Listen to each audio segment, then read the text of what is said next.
So method one is calculating milliliters per minute.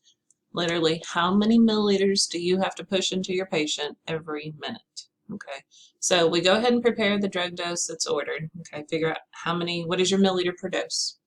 And then we dilute it according to the directions and determine the number of milliliters per minute. All we're going to do is take the amount of milliliters that we have in the syringe and divide it by the amount of minutes that we need to give it. Okay, so treat that word per as a divide. We take our milliliters, we divide it by the minutes. Okay, it's as easy as that. So let's look at some of these. If our milliliter per dose, we get it diluted, it comes out to be 4.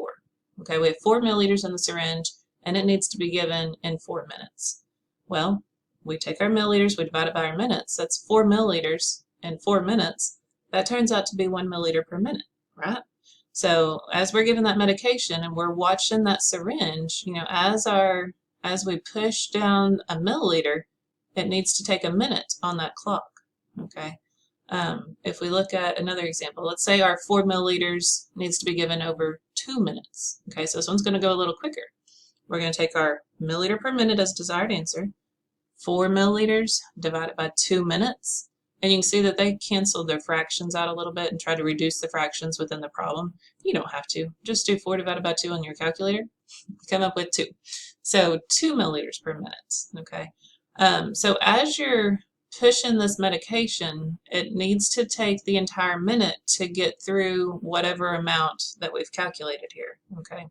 So decide on a time to start and the exact time to stop. Okay. Start when the second hand is on the 12. That way you're consistent, because as you're waiting that minute to give the milliliter dose, you're going to sit there and talk to your patient, and then you're going to forget where you started. Where was that second hand when you started? Okay, so always start when the second hand's on the 12, and that way you never have to think about it.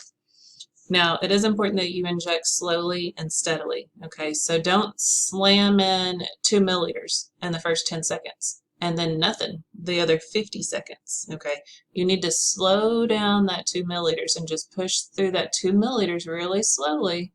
And then as you're getting closer to that 1 minute mark, make sure you're finishing up that 2 milliliters.